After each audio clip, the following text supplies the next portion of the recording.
Vedomie, ktoré komunikuje s iným vedomím. Telepatia. Skúsenosť, ktorú mnohí podľa vlastných slov zažili. No veda si tým nie je taká istá. Tieto dvojičky tvrdia, že spolu hovoria. Bez slov. Táto matka tvrdí, že telepatia zachránila život jej dieťaťu, dvojčaťu. Vláda Spojených štátov si najala tohto muža, aby pomocou telepatie odhalil tajomstvá iných mocností. Dnes si položíme nasledujúcu otázku. Ide len o obyčajné pometenie zmyslov, alebo telepatia skutočne existuje?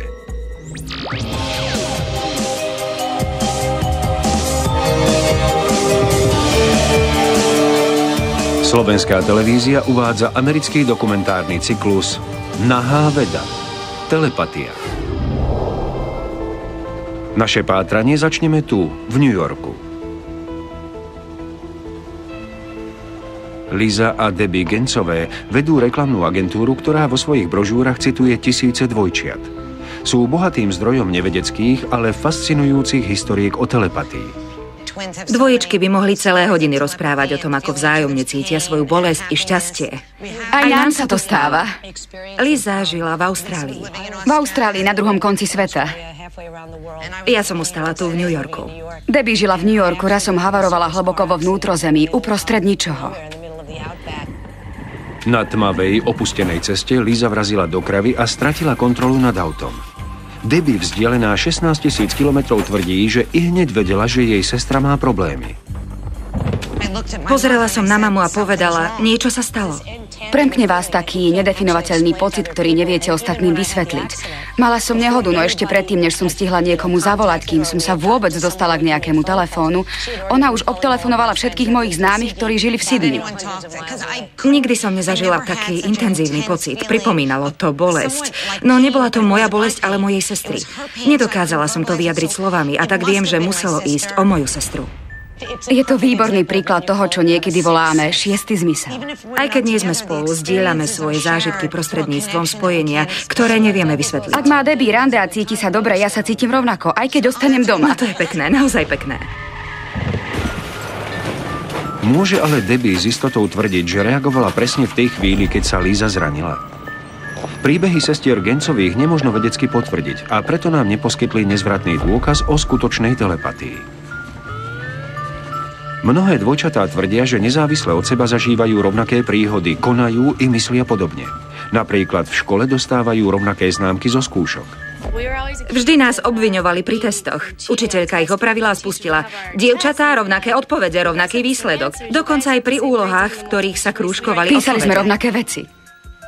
Mohlo by ísť o telepatiu, alebo len o obyčajnú zhodu náhod, či dokonca o prirodzený výsledok dvoch podobných ľudí, ktorí chodia do toho istého ročníka a ktorí žijú a učia sa spolu. Historky dvojčiat, ktoré niektorí považujú za dôkaz telepatie, málo kedy stoja za hĺbšie zamyslenie. Viac svetla nám do toho možno vnesie jednoduchý test pre dvojčatá. 30 otázok o rozdieloch medzi angličtinou, ktorou sa hovorí v Anglicku a Spojených štátoch. Na skúšku bude dozerať profesorka Marilyn Elkinsová. 3 skupiny dvojčiat usadí v navzájom oddelených miestnostiach. Tak, tu máme test. Potichu v duchu komunikujte s dvojčaťom vo vedľajšej miestnosti. Ashfordské dvojčence veria, že si odpovede navzájom telepaticky odovzdali. Sedeli sme a sústredili sa na to, na čo asi myslí tá druhá a ako odpovie. Čo by mi poradila sestra, ak ja nepoznám odpoveď? Líša, toto vieš? Povedala by som, ja krúžkujem toto a ty urob to isté. Mentálne sme sa spolu rozprávali. Ďakujem. Testy písali pod mojím dohľadom a našla som v nich pozoruhodné veci. Nehovorím, že sú úplne rovnaké, ale vyskytli sa v nich zhody, ktoré považujem za zvláštne. Dvojčatá Naďové dosiahli najviac hodných správnych odpovedí. Našla som aj jednu neobyčajne podobnú odpoveď na otázku. Dvojčatá Ashfordové odpovedali správne 10-krát a 2-krát sa pomýlili, čo považujem minimálne za podozrivé.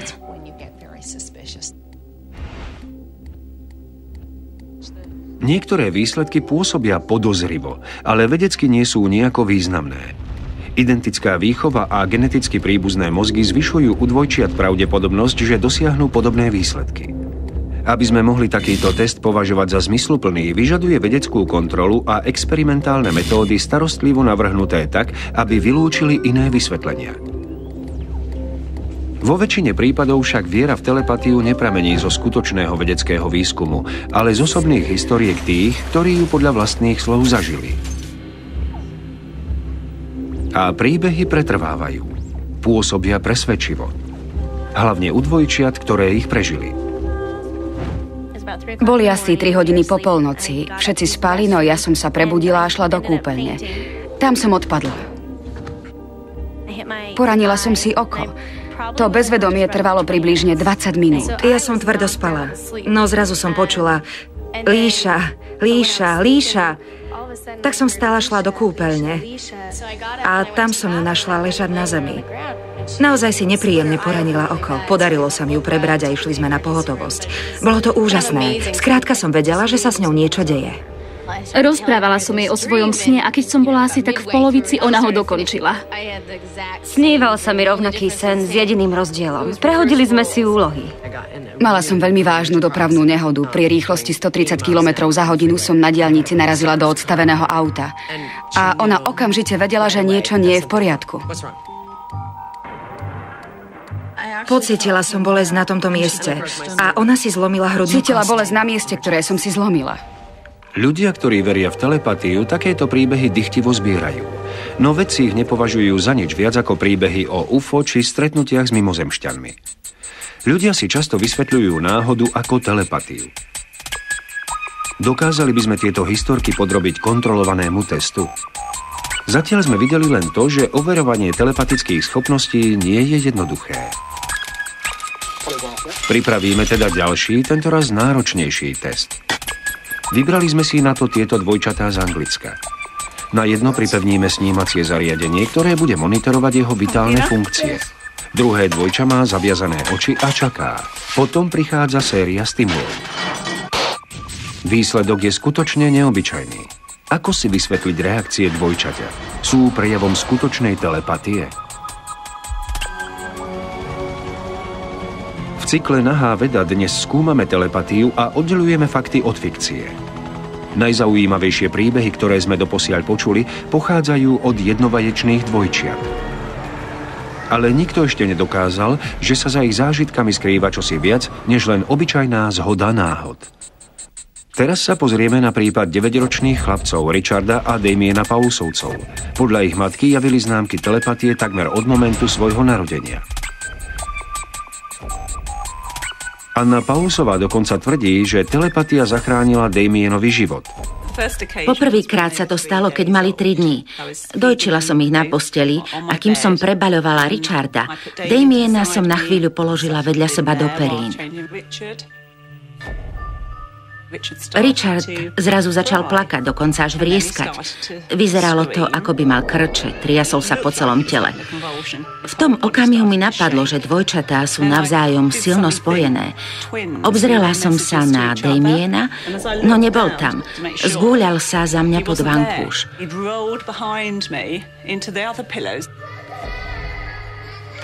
Prakticky sa dusil. Prestal dýchať a tvár mu zmodrala. Musela som mu dať dýchanie z úst do úst, resuscitovať ho. Dodnes verím, že nebyť Richarda, Damien by zomrel. Zaúradovala telepatia? Anna o tom nepochybuje. Som presvedčená, že chlapci medzi sebou nevedomky komunikujú. Chlapci v škole dostávajú podobné známky. Ich mama sa domnieva, že dokonca zdieľajú aj svoje rany a bolesť. Keď mali 3 roky, Damien sa začal sťažovať na bolesť v kolene. No zistili sme, že infekciu v kolene má Richard. Podobná situácia nastala, keď Richard pocítil veľké bolesti chrbta, plakal od bolesti. Potom sa prišlo na to, že Damien má zmenšenú obličku. V našom cykle sa teraz pokúsime sledovať dvojčatá a nájsť znaky ich telepatickej komunikácie. Najprv sa postaráme o to, aby chlapci nemohli navzájom nahlas komunikovať.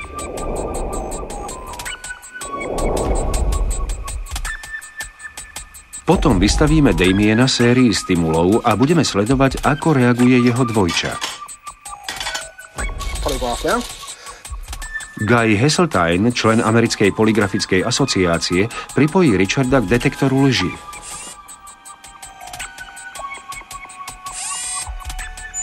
Detektor lži odhaľuje fyziologické zmeny tela, ktoré nie sú viditeľné ľudským okom, no veľmi jasne sa zobrazia na diagrame.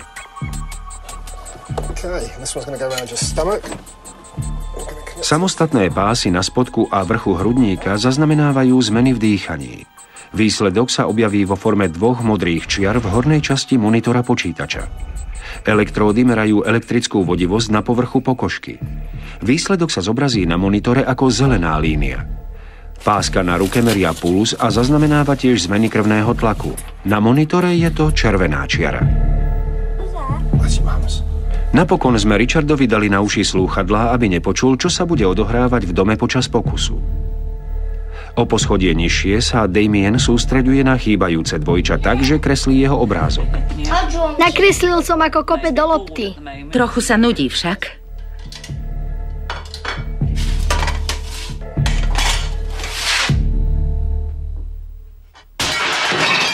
Prečo si to urobila?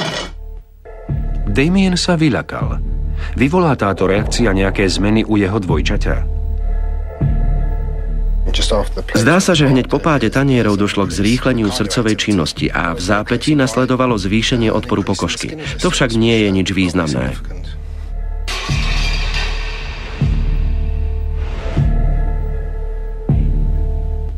Richard na poschodí relaxuje, zatiaľ čo sa Damien podrobuje druhému testu.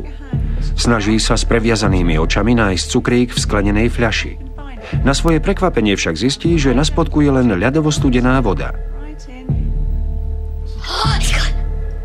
Vyzerá to tak, že Richarda sa táto udalosť nijako nedotkla.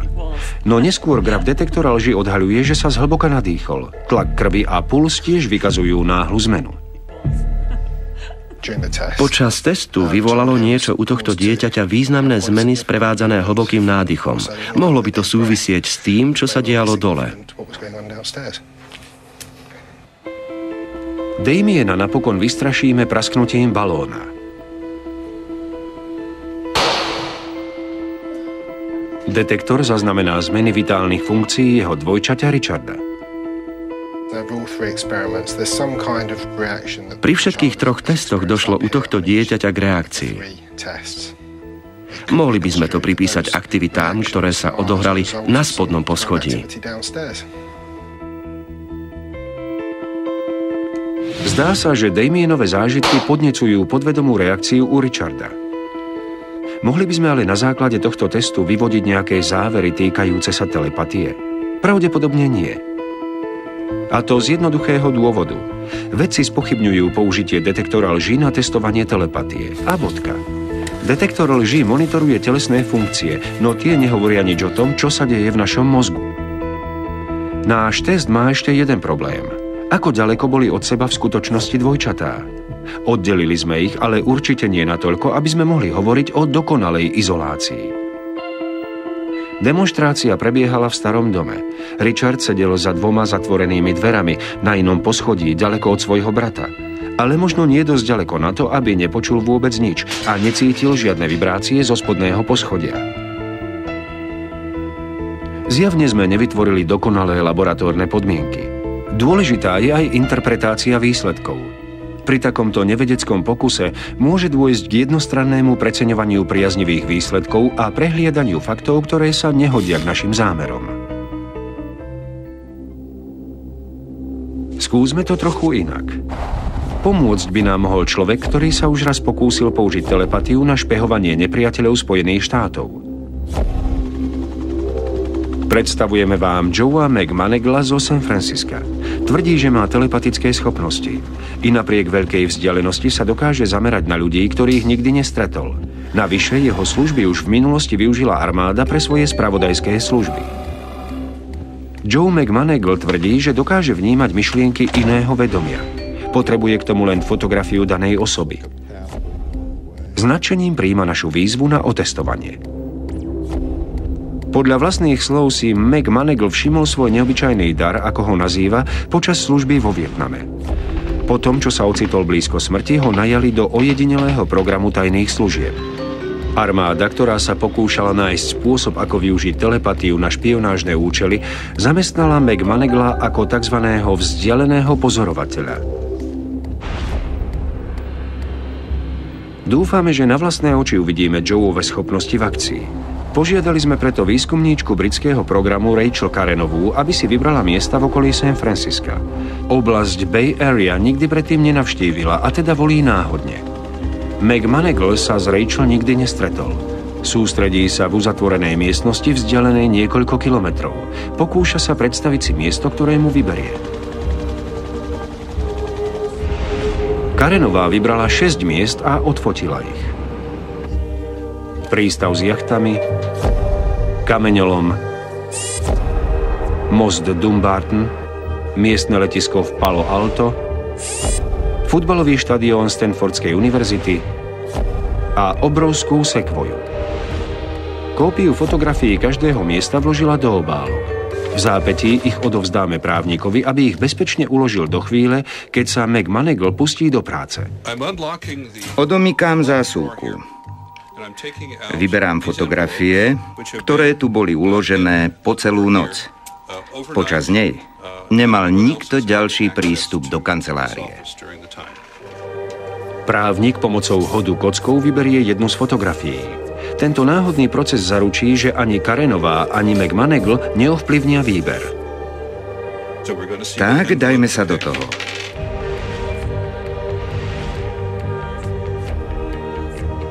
Vybral som túto. OK, ďakujem veľmi pekne. Karenová netuší, ktoré miesto sme zvolili, až kým neotvorí obálku. To nám zaručí, že naša výskumníčka ani náhodou nevyzradí tajomstvo. Karenová teraz smeruje k miestu na fotografii. McManagle sa zatiaľ snaží popísať, čo Rachel vidí. Joe je v Palo Alto, v kancelárii Eda Maya, bývalého kolegu a niekdajšieho riaditeľa McManaglovho špionážneho parapsychologického programu. Ani on netuší, kde sa Karenová nachádza, či kam v San Francisku smeruje. O 10:30 ráno sa má sledovaná osoba dostaviť na stanovené miesto. Moja otázka znie, poznáš ju? Stretol si sa s ňou niekedy? Nie, nestretol. McManagle sa teraz pokúsi nadviazať telepatické spojenie s Rachel, ktorá funguje ako odosielateľ. Pomocou sledovania na diaľku sa bude snažiť vidieť to, čo vidí Karenová. Je niekde v oblasti Bay Area v Kalifornii. Chcem, aby si teraz opísal prostredie, v ktorom sa nachádza. Niečo ako poloblúk. Vnímam niečo tmavé. Ako by tam bola nejaká temnota.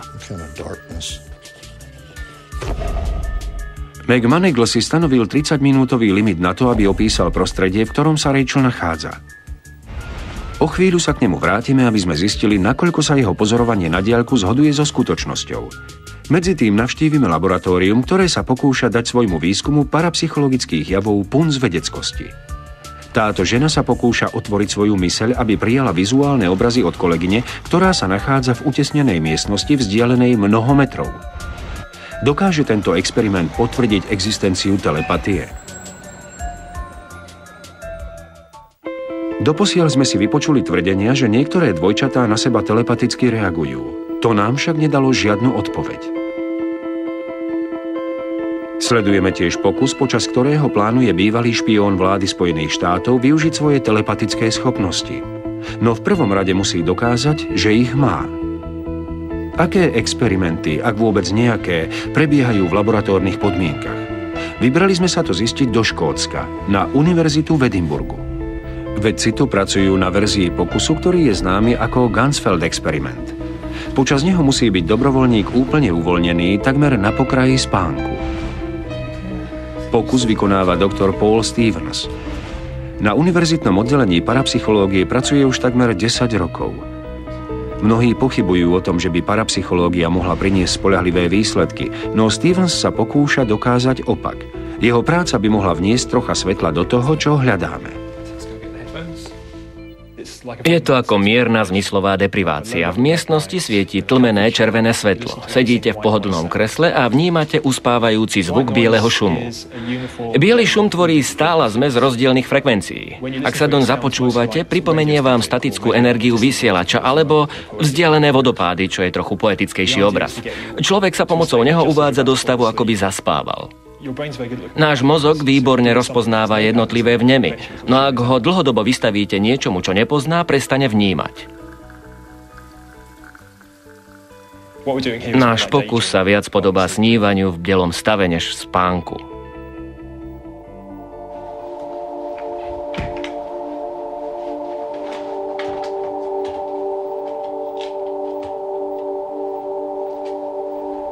Približne o 25 metrov ďalej vstupuje iná dobrovoľníčka, odosielateľ, do izolovanej miestnosti a pripravuje sa na vysielanie mentálnych obrazov. Počítač náhodne vyberie krátky videozáznam a opakovane ho prehráva. Úloha odosielateľa spočíva v prenesení týchto obrazov príjemcovi.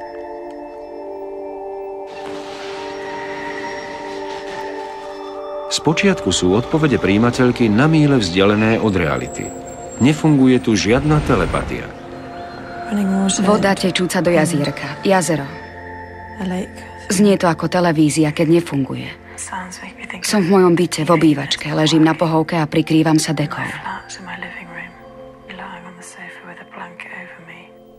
Možno ide len o náhodu, no vyzerá to tak, že príjemkyňa sa časom začína sústreďovať na obrázky ulice z videa. Ulica, je na nej mnoho aut. Prší mi na dáždnik. Kráčam po ulici popri krčme. Okolo prechádzajú autá. Teraz vidím červené auto. Nohy mi oťažievajú. Mám ich úplne stuhnuté. Nejasne vnímam autá a nádrž.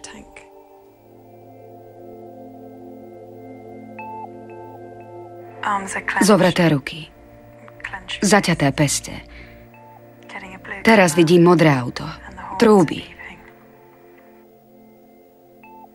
Vnímam tmu s červenými domami v pozadí.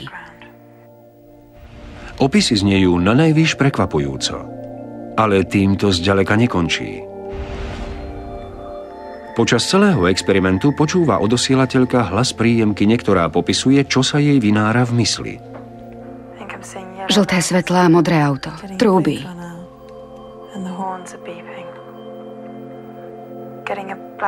Vo chvíli, keď sa opis zhoduje so scénou na videu, pokúsi sa odosielateľka vyslať svojej partnerke zo pár pozitívnych, povzbudzujúcich myšlienok.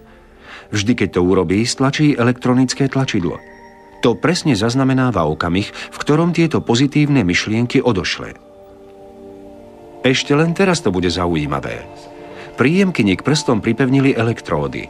Snímajú akékoľvek zmeny v elektrickom odpore jej pokožky. Občas, keď odosielateľka stlačila tlačidlo, prijímateľka vykázala fyziologickú reakciu. Ide však naozaj o reakciu na povzbudzujúce myšlienky odosielateľky. Výsledky majú ďaleko od 100% istoty, no Stevens sa domnieva, že existuje nejaká súvislosť. Výsledky sa zdajú byť významné. Je to ale naozaj tak? Je to zanedbateľné, no ak vezmeme do úvahy množstvo ľudí i pokusov, zistíme, že sa opakuje. Nevieme nájsť žiadny iný dôvod, prečo sa to deje, iba ten, že naozaj dochádza k vysielaniu signálov. Dokáže Stevens presvedčiť skeptikov.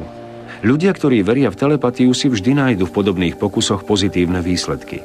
No podľa ostatných sa tu neudialo nič, čo by sa vymykalo štandardu. Jednako Stevens počas 56 pokusov odhalil reakcie prijímateľov na pozitívne povzbudenie. Stevens sa domnieva, že po publikovaní bude schopný preukázať svoje výsledky. Vie, že čelí vedeckej komunite, ktorá zostáva mimoriadne skeptická. Sme opäť v Severnej Kalifornii. Podobné pocity často zažíva aj Meg Manegle. Čas, ktorý sa odhodlal venovať pokusu, ubieha. V stávke sú jeho údajné telepatické schopnosti.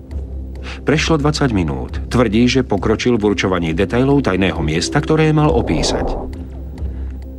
Mám dojem, že niekde zaparkovala a prešla tunelom pod nadjazdom. Ako by bol pod tým nadjazdom nejaký chodník.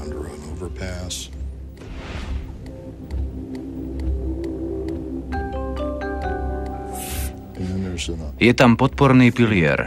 Je to ako vysoký previs. Je vysoko nad hlavou. Bývalý McManeglov kolega Ed May upriamuje z času na čas jeho pozornosť na Karenovú tým, že mu ukazuje jej fotografiu. Rachel sa neustále snaží vysielať Joeovi všetky svoje vnemy. Je tam záhrada, verejný park. Sú v ňom cestičky.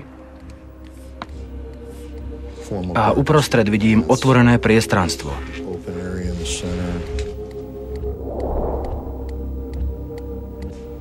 So stromami. V strede je nejaký umelecký objekt.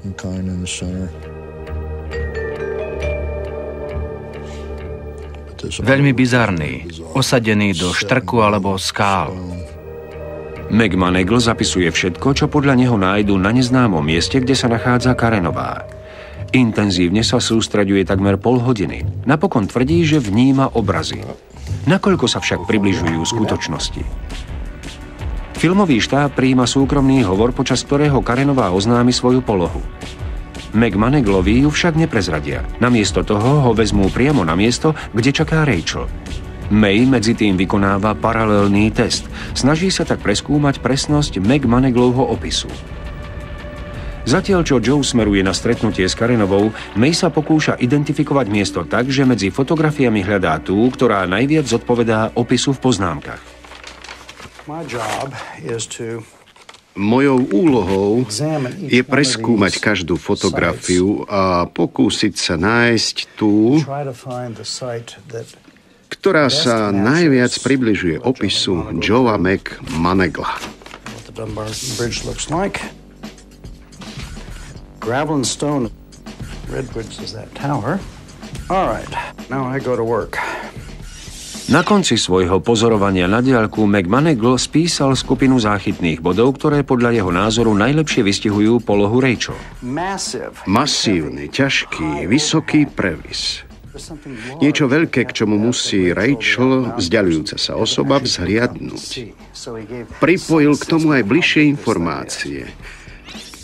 Tvrdý kovový kameň, previs ťažký, nejaký oblúk smerujúci nahor. Už poďme to i hneď vytriediť.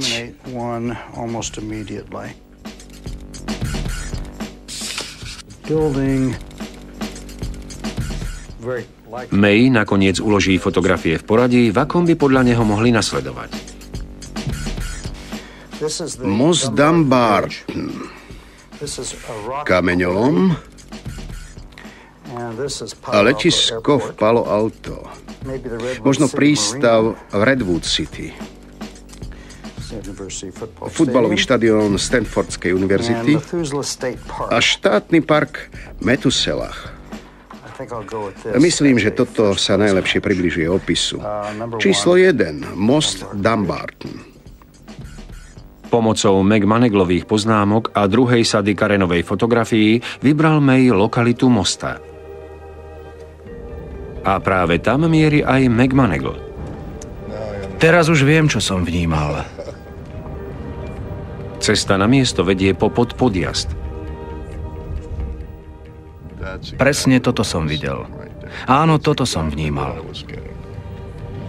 Aj keď jeho skorší popis nesedí úplne presne, McManegle verí, že smeruje na správne miesto.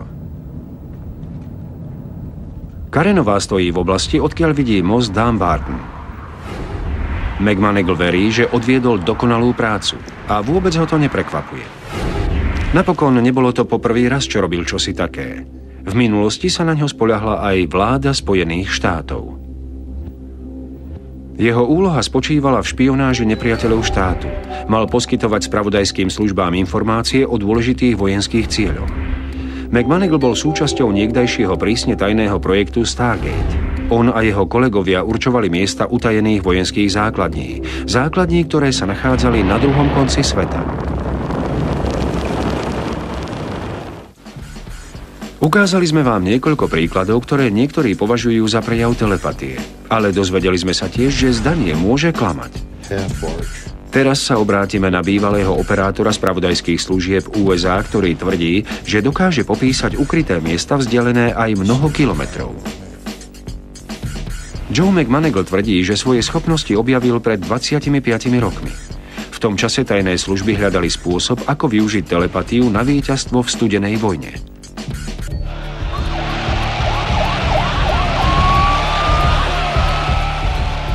November 1979. Rukojemnícka kríza v Iráne.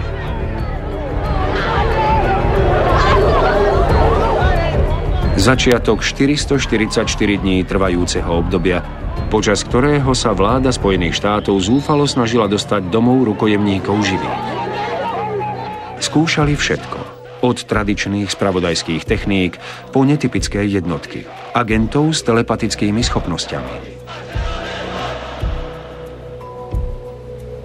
Tento nenápadný dom vo Fort Meade v Marylande, na míle vzdialený od Iránu, poskytol prístrešie prísne tajnému projektu vlády USA, známemu pod názvom Stargate. Na projekte sa podieľali ľudia, ktorí verili, že dokážu vidieť udalosti odohrávajúce sa tisíce kilometrov ďaleko. CIA nazvala ich schopnosti pozorovaním na diaľku. McMoneagle tvrdí, že počas rukojemníckej krízy rok pracoval pre CIA. Zavolali nás a položili pred nás doslova stovky fotografií. Podľa nich sme sa mali pokúsiť nájsť rukojemníkov.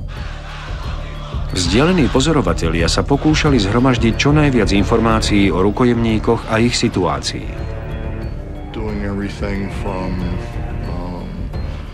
Snažili sme sa zistiť, v akých podmienkach žijú, spoznať vybavenie miestností, v ktorých ich držia, aj to, či sú zdraví. Kto ich vlastne uniesol, ako sú ozbrojení, aké zbrane používajú. McMoneagle tvrdí, že opisy jeho tímu sa potvrdili.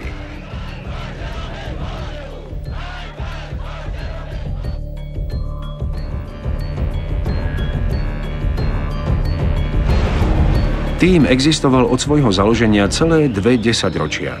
CIA sa rozhodla využívať jeho služby hneď potom, ako získala informácie o prvých telepatických pokusoch, ktoré sa uskutočnili pod vedením kvantového fyzika Hela Puthofa.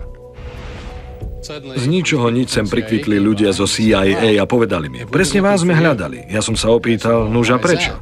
Tvrdili, že prešetrujú neoverené informácie o tom, že Sovietsky zväz už viac ako 10 rokov pracuje na tajnom parapsychologickom výskume. Údajne do ňuž investoval veľa peňazí. A keďže nemajú spôsob, akým by tieto informácie overili, hľadajú niekoho, kto by to pre nich urobil. Som fyzik, kvantový fyzik. Nikdy som sa nestretol s vedeckou teóriou, ktorá by pracovala s ľudským vedomím ako fyzikálnou veličinou. Považoval som to za výzvu. Ako fyzika ma to veľmi zaujímalo. Puthoff zostavil tím, ktorý na pôde Stanfordského výskumného inštitútu začal s pokusmi s telepatiou a pozorovaním na diaľku. Naše aktivity sme robili v tejto chránenej budove, v rádiofyzikálnom laboratóriu. Tu sa uskutočnila väčšia časť nášho výskumu. Bývalí vzdialení pozorovatelia uvádzajú, že sa pokúšali koncentrovať na vedomie osoby, ktorá k ním z iného miesta vysielala svoje myšlienky. Predstavte si, že sa medzi vami a nejakým miestom nachádzajú dvere. Vy v nich jednoducho urobíte malú dierku a pozriete sa cez ňu. Potom urobíte ďalší otvor a znovu sa pozriete. Každá z dierok je ako experiment s podprahovým vnímaním, v ktorom na krátky okamih niečo vidíte. A tak začnete robiť dierku za dierkou. Až ich je toľko, že sa dvere celkom rozpadnú a vám sa naskytne dobrý pohľad na scénu. Nevieme, čo sa skutočne skrýva za týmto prenosom informácií.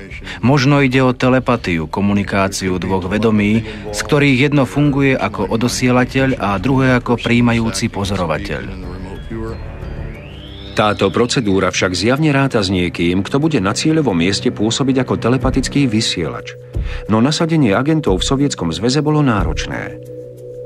Preto pozorovatelia prišli s iným riešením. Upustili od využívania vedomia odosielateľa a nahradili ho, ničím. Jednoducho sa začali sústreďovať na súradnice mapy miesta. Bol to veľký posun. Od pokusu o telepatiu k niečomu, čo by sme skôr mohli nazvať jasnovidectvom. Pozorovatelia však stále verili, že dosahujú výsledky. Posun od vysielajúceho vedomia ku geografickým súradniciam je na psychologickej úrovni nemožný. No keďže sa náš program zakladal na empirických postupoch a dosahovali sme výsledky, nezáležalo na tom, že ho nevieme vysvetliť. Netušili sme, ako to funguje, ale mali sme výsledky a sledovali sme ich bez ohľadu na to, kam nás povedú.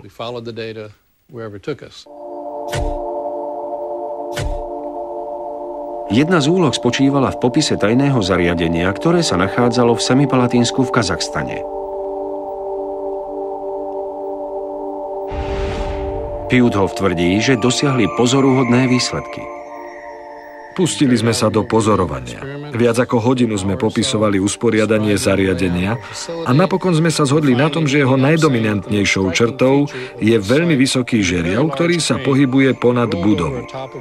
Bol taký vysoký, že človek siahal sotva do polovice jeho kolesa.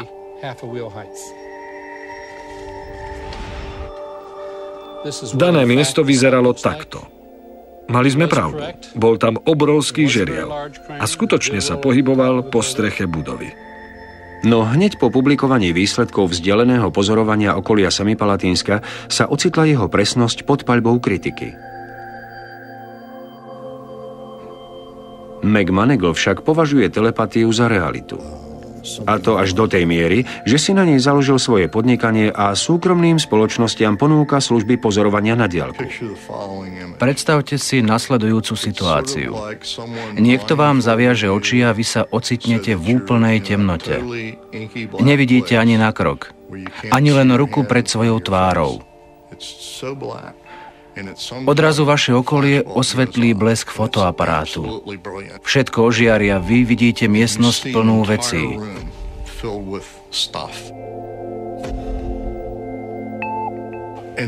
Potom sa znovu ocitnete v totálnej tme. A niekto vám povie: rýchlo, povedz mi, kde si. Viete to vedecky vysvetliť? Nie. Tam sme sa ešte nedostali. McMoneagle neskôr údajne dostal od Národnej bezpečnostnej rady nové poverenie. Mal zistiť, čo sa deje vo vnútri obrovskej novostavby na severe Sovietskeho zväzu v Severodvínsku, prístave na Bielom mori. Požiadali ma, aby som opísal, čo sa deje pod strechou tejto budovy. Zachytil som obraz dvoch veľkých rúr, ktoré zvárali dohromady.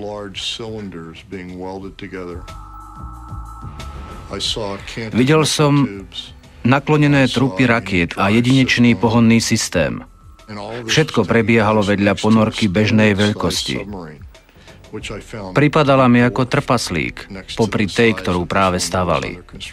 Bola neuveriteľne veľká. Asi 2-krát väčšia než bežná ponorka. Tvrdí, že práve on ako prvý zistil, že budova slúži ako továreň na výrobu ponoriek. A to napriek tomu, že ju od mora delil takmer kilometer a neviedlo k nej žiadne vodné spojenie. Presvedčivý dôkaz prišiel o pár mesiacov. Asi o 100 dní sa zjavil obrovský buldozér a začal raziť kanál k moru. Sovieti spustili na vodu najväčšiu ponorku sveta. Ponorku triedy Tajfún. Dostala prezývku Bobrý chvost, pretože mala rozšírenú, mohutnú zadnú časť. Toto odhalenie mi vynieslo rád za zásluhy. Jedno z najvyšších ocenení v mierových časoch, aké len môže dostať človek v armáde. Dostal som ho vďaka svojmu vzdialenému pozorovaniu. Tak to vyzerá. Aj napriek vyhláseniam McMoneagla sa mnohí stavajú k pozorovaniu na diaľku skepticky. V roku 1995 zverejnila CIA správu o programe. Jeden z jej autorov podrobil zdrvujúcej kritike experimentálne metódy jednotky. Usúdil, že neexistuje žiadny dôkaz toho, že by odhalené skutočnosti boli výsledkom vzdialeného pozorovania. Správa neobsahovala ani najmenší dôkaz, že by program prispel akýmkoľvek spôsobom k úspechu operácií armády. Nenašli žiadne hlásenie, ktoré by potvrdilo účinné zhromažďovanie spravodajských informácií. Po 20 rokoch fungovania preto program pozorovania na diaľku oficiálne zrušili. Aj po ukončení projektu Stargate však vedci naďalej pokračujú vo výskume možnej existencie telepatie. Niektorí veria, že objavili závažný dôkaz. Zistili, že pri pokusoch s telepatiou dochádza pravidelne k stimulácii istej časti mozgu. Ostáva nám už iba jediné miesto, kam sa pozrieme. Ponoríme sa hlboko do nervových centier ľudského mozgu a budeme hľadať telepatiu.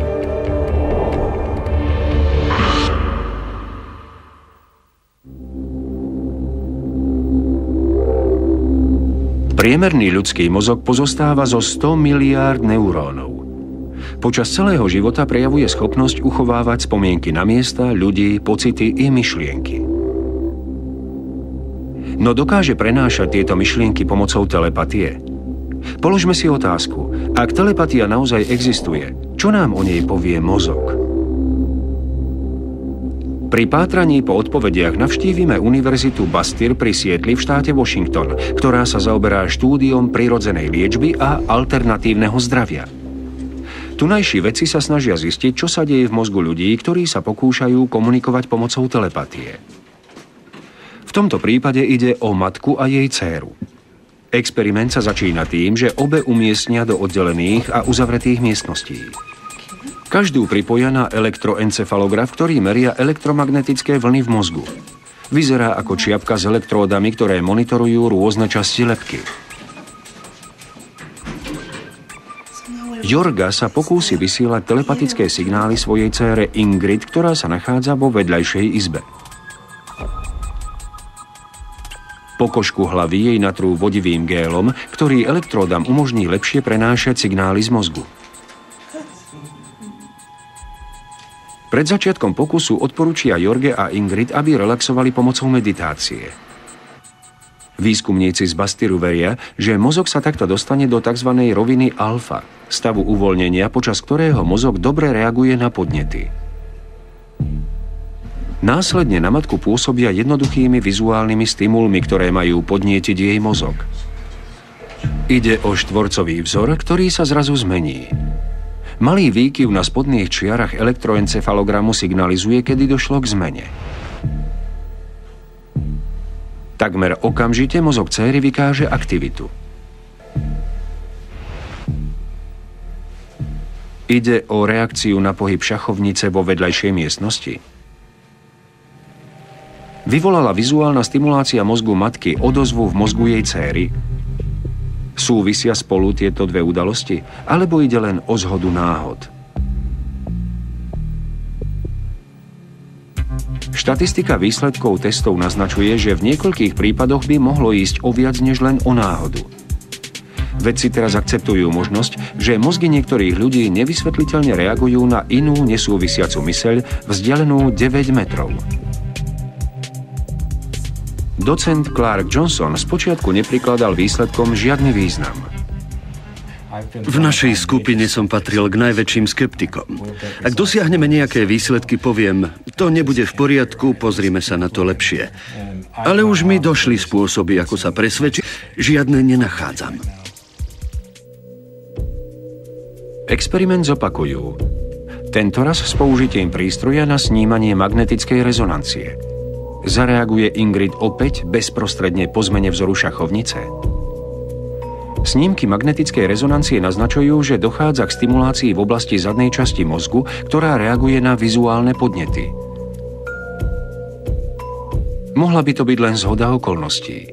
No ak by šlo naozaj o prejav telepatie, reagovala by na telepatické signály práve táto časť mozgu?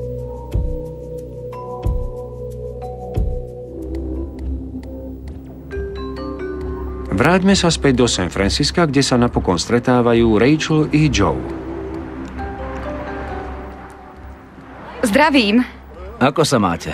Rada vás poznávam. Ako úspel McMonagle pri opisovaní jej pozície? O 10:30 ráno som začal s poloblúkom. Povedal som, že vidím pasáž, ktorá prechádza do zakrivenej oblasti. Vnímal som čosi ako tunel na pravej strane veľmi tmavý. To bola cesta, po ktorej ste išli. Áno. Cítil som masívny, ťažký materiál s vysokým previsom. Považoval som ho za previs mosta alebo nejaký podporný pilier. Sústavne som vnímal previs a pilier. To ma miatlo, pretože to celé bol len podchod. Až tu som to pochopil. Vnímal som nejaký vzor na zemi, akúsi čistinku. Otvorená plocha, veľmi hladká, osadená do štrku alebo kameňa. Mal som dojem, že tu nič nie je. Prakticky stojíme uprostred ničoho. V takých situáciách mávate tendenciu domýšľať si veci. McMoneagle úprimne verí, že mnohé prvky z miesta určil správne. Neupravil však svoje tvrdenia v okamihu, keď spoznal skutočnosť. Možno iba opísal scénu natoľko bežnú, že by sa mohla zhodovať s mnohými rôznymi lokalitami. Vráťme sa na chvíľu späť. Najprv McMoneagle prechádza podjazdom.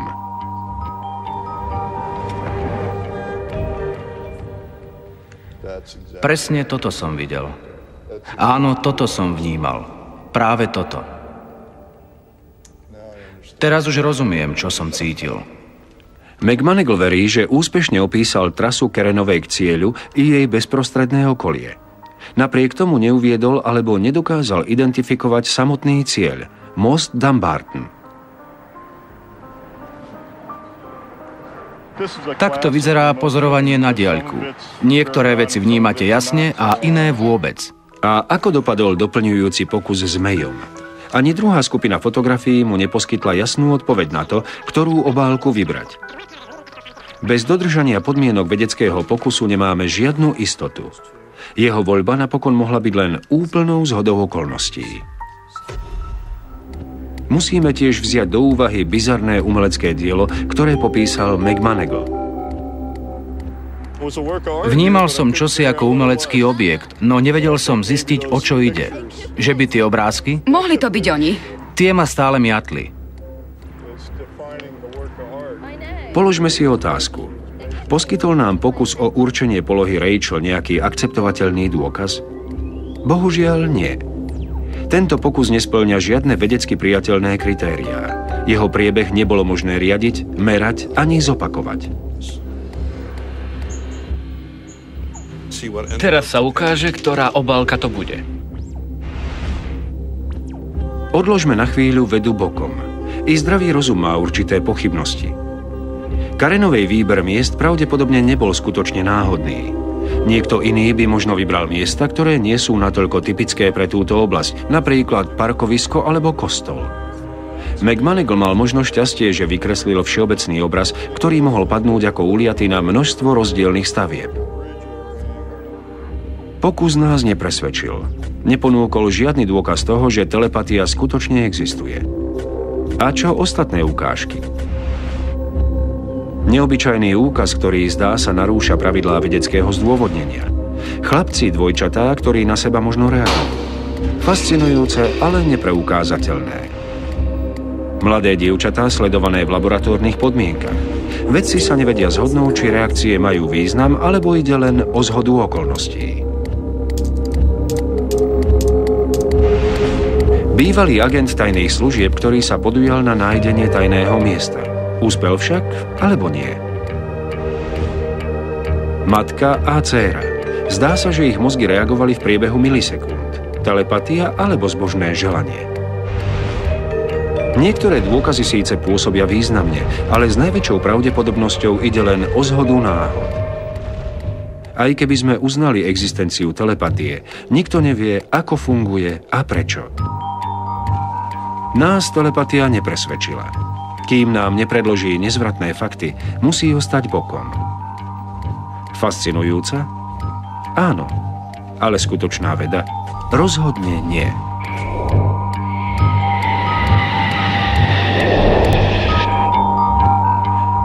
Na slovenskom znení spolupracovali Ivana Gunglová, Peter Vilhan, Katarína Čižmáriková, Ivan Krúpa, Jozef Fila, Peter Himič, Miroslav Kolbašský, Vlado Bálint, Jozef Úradník, Peter Cibula, Róbert Čudík, Viera Méderová, Zoltán Litaši a Emil Spišák. Vyrobila Slovenská televízia 2007.